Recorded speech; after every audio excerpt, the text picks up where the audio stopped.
दिखेगा कि हर जगह टेंडर की प्रक्रिया हो चुकी है, सड़कें अब बनना शुरू हो जाएगी और हमें पूरा विश्वास है कि अभी 2 साल में इतने चुनौतियों के बाद भी सरकार ने ऐसा काम किया है जिसमें कि केंद्र सरकार ने हमेशा इस सरकार को परेशान करने का काम किया है। गरीब मेरी दादी दादा, हमारी जो विधवा महिलाओं को अब एज लिमिट नहीं है, अब कोटा लिमिट नहीं है, अब हर किसी को पेंशन मिलेगा, कोई भी पेंशन के लिए भटकेगा नहीं। फूलो झानो आशीर्वाद योजना, जिसमें हमारी बहनों को मजबूरन दारू हड़िया बेच करके घर चलाना पड़ता था, लेकिन उनको आज सरकार 10,000 रुपए की सहायता राशि देकर के उन्हें स्वावलंबी बनाने का काम कर रही है। साथ ही कोविड काल में जो लोग वर्षों में जो परिस्थिति रही है कि जैसे ही सरकार बनी और ये कोविड काल रहा, जिसमें कि सरकार पूरे मुस्तैदी के साथ खड़ी होकर के सबसे पहले अपनी जनता को बचाने का काम की। झारखंड में सरकार के 2 वर्ष पूरे होने के अवसर पर मोराबादी मैदान में आयोजित कार्यक्रम में बतौर मुख्य अतिथि राज्यपाल रमेश बैस, मुख्यमंत्री हेमंत सोरेन, विशिष्ट अतिथि राज्यसभा सदस्य शिबू सोरेन, पूर्व राज्य मंत्री RPN सिंह की उपस्थिति में झारखंड ऊर्जा संरक्षण निगम लिमिटेड की ओर से बनाए गए नवनिर्मित 400/220 दीपत बेड़ो पतरातू संरक्षण लाइन का ऑनलाइन उद्घाटन मुख्यमंत्री ने किया। इस मौके पर कटिया पतरातू ग्रिड में आयोजित ग्रिड उद्घाटन कार्यक्रम में स्थानीय विधायक अंबा प्रसाद, रामगढ़ विधायक ममता देवी, सांसद प्रतिनिधि सुखदेव प्रसाद मौजूद थे। स्थानीय विधायक ने शिला से पर्दा हटाकर ग्रिड का शुभारंभ किया। मौके पर BDO देवदत्त पाठक, JUSNL के कार्यकारी निर्देशक मनोज कुमार करमाली, महाप्रबंधक हजारीबाग अनिल कुमार भारती, उप महाप्रबंधक शिवशंकर प्रसाद, रविकांत कुमार राय, चंदन कुमार सिंह, PVUNL के महाप्रबंधक तुषार कुमार आदि गणमान्य लोग मौजूद थे। ये ऐतिहासिक पल है और इतना बड़ा एक पावर ग्रिड का उद्घाटन पहली बार झारखंड में हुआ है और ये हम सब के लिए बहुत खुशी का बात है और गर्व की बात है, क्योंकि ये सरकार यहाँ झारखंड के लोगों के हितों के बारे में सोचती है। 2 साल में सरकार की ऐसी उपलब्धि हुई है जो बाकी सरकार 1 महीने में भी उपलब्धि, क्या 5 साल इतने साल रहे उसमें भी उपलब्धि नहीं कर पाए। हम लोग तो बहुत कम, ये गठबंधन की सरकार बनी है, लेकिन 2 साल में कई ऐसी योजनाओं को धरातल पे उतारी है। सिर्फ मतलब योजनाओं को सिर्फ अनाउंस नहीं की है, बल्कि लोगों तक, घर घर तक पहुंचाने का काम की है। सरकार आपकी द्वार के माध्यम से लोग अपने पंचायत में ही समस्याओं को रखने का उनके पास सुविधा उपलब्ध कराई है सरकार और 90% आवेदन का उसी दिन निष्पादन हुआ है हर जगह और जो 10% या 15% जो बचा हुआ है उसका भी जल्द से जल्द निष्पादन हर हाल में होगा और ये बहुत हमारे लिए बहुत सहूलियत, हमारे क्षेत्र के लिए बहुत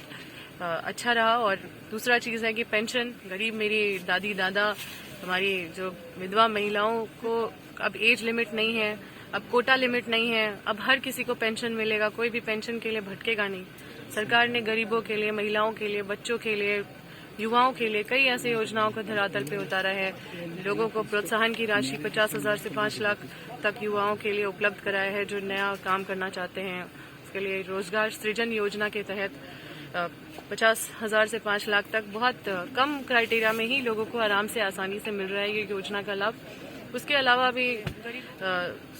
धोती साड़ी योजना के तहत 10 रुपए में धोती साड़ी दिया जा रहा है। महिलाओं को सशक्त करने के लिए JSLPS से दीदी बाड़ी योजना, फूलो झानो योजना, किसानों के लिए एक ऐतिहासिक काम सरकार ने किया जो पहले कभी कोई सरकार ने नहीं सोचा था। वो कृषि ऋण माफी योजना के अंतर्गत लोगों का ऋण माफी करने का काम किया है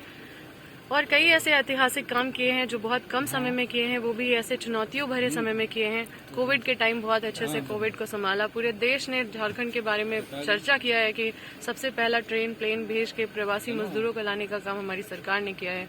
साथ ही हमारे हर जगह बेड उपलब्ध कराना, ऑक्सीजन प्लांट लगवाना, जो वादा किया था वो जल्दी से करा और बहुत कम समय में हर जगह ऑक्सीजन प्लांट लगाए हैं। पावर ग्रिड बहुत कम समय में लोगों को उपलब्ध कराया है। अभी सड़कें, अब हर जगह टेंडर की प्रक्रिया हो चुकी है, सड़कें अब बनना शुरू हो जाएगी और हमें पूरा विश्वास है कि अभी 2 साल में इतने चुनौतियों के बाद भी सरकार ने ऐसा काम किया है जिसमें कि केंद्र सरकार ने हमेशा इस सरकार को परेशान करने का काम किया है। हमारी जो वर्तमान जो गठबंधन की सरकार है उसको कभी भी केंद्र सरकार ने किसी तरह का सहयोग प्रदान नहीं किया, उल्टा हमेशा DBC के माध्यम से परेशान किया। खजाना खाली करके दिया पूर्व सरकार ने और हमारी सरकार ने किसी तरह रेवेन्यू जुगाड़ करके और गरीबों के हितों में, किसानों के हितों में, महिलाओं के हितों में, बच्चों के हितों में कई ऐसी योजनाओं को धरातल पे उतारा है। मैं समझती हूँ ये सरकार संवेदनशील है और जो ये ऐतिहासिक काम एक और किया है, जो वर्षों में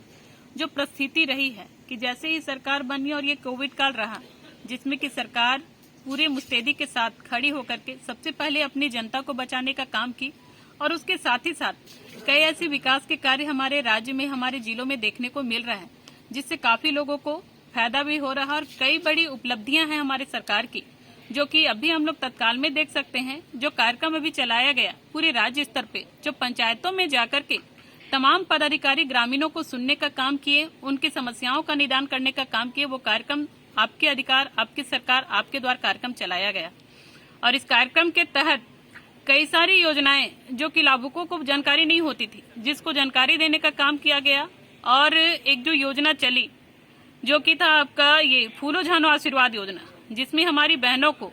मजबूरन दारू हड़िया बेच करके घर चलाना पड़ता था, लेकिन उनको आज सरकार 10,000 रुपए की सहायता राशि देकर के उन्हें स्वावलंबी बनाने का काम कर रही है।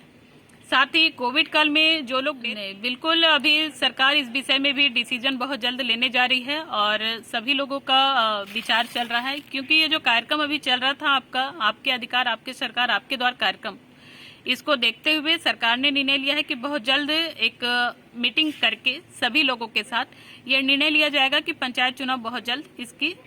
शुरुआत की जाए, क्योंकि कहीं न कहीं पंचायतों में कई ऐसे विकास के काम हैं जो पंचायत प्रतिनिधियों के माध्यम से होने चाहिए थे, जो कहीं न कहीं डिले हो रहा है। तो इसको लेकर के भी सरकार गंभीर है और चिंतित है। अगर आप इस चैनल पर नए हैं तो हमारे चैनल को लाइक, शेयर एंड सब्सक्राइब जरूर करें, ताकि आने वाली देश विदेश की खबरें आपको मिलती रहे। स्वदेश वाणी।